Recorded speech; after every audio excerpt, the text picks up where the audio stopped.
All right, guys, the next game we're going to learn is a game called Three Corners. I need 3 players on the stage, please. All right, excellent. We have Ellen, Chad, and Jen. For the game of 3 corners, what we're going to happen is we're going to get 2 players in the front. They're going to get a suggestion. So let's say, for example, their suggestion is peanuts. So their suggestion is peanuts, rotate to the right. So now Chad's going to step forward, Ellen's going to step to the back and turn her back to the audience. Now we need to get a suggestion for these 2. Their suggestion is, let's say it's planes. Their suggestion is planes. Rotate to the right. Now Ellen comes back to the front. Now we'll get a suggestion for these 2. And let's say their suggestion is water.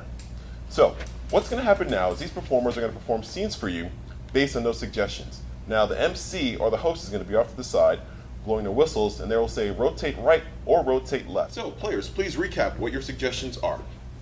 Peanuts. Rotate right. Planes. Rotate right. Water. All right, players, are ready for your game of 3 corners. Yes! Tweet.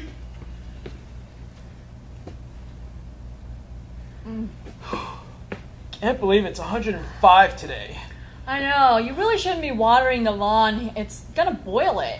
Ooh, good point. Rotate right.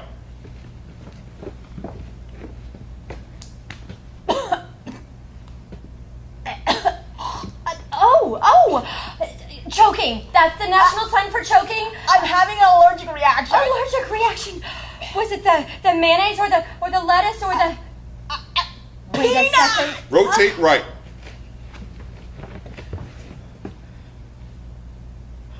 Honey, if I get another airplane on this scratch-off ticket, we're going to Hawaii.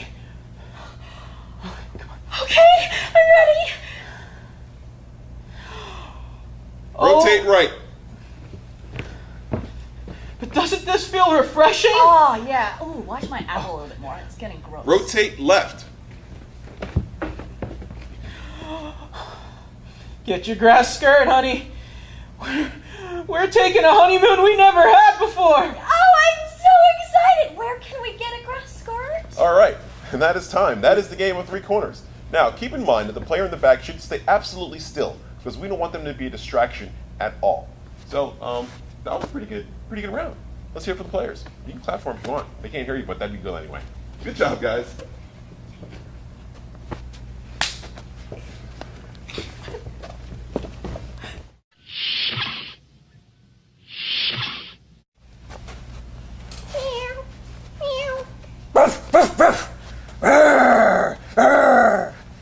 Have you ever noticed that some people that you know kind of look like animals that you know as well? Like a cat. If somebody's got cat-like features, they kind of walk slow and they kind of creep around. Or if they're like a bulldog, they're very tenacious in their mannerisms. And maybe a boss might have a lion-like characteristic to where they're regal and above the rest of the crowd. Well, these are characteristics that you can use in developing your characters for your scenes. And so one of the games that we actually practice with is to walk around like we're different animals to kind of get embodied into these different ideas to bring into your characters. It's a really easy way to change up your posture and to change your mindset in regards to the character that you want to bring into the scene.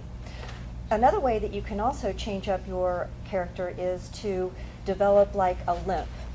And then figure out, well, why would my character have a limp? Or maybe I have a little bit of a twitch or something like that. Something that makes your character unique on stage and doesn't make it look like you're just yourself or a talking head on stage. The other thing we do a lot of times is use different kinds of voices. And like Jared mentioned in our first video, it's really great to be able to practice some of those characters. For example, sometimes you can have characters that have really high voices, and sometimes you can have characters that have very gruff voices. And notice that my posture changed when I had those different character voices. And so if you change your voice or your attitude or even your posture, those 3 things can make somebody very, very interesting to watch on stage.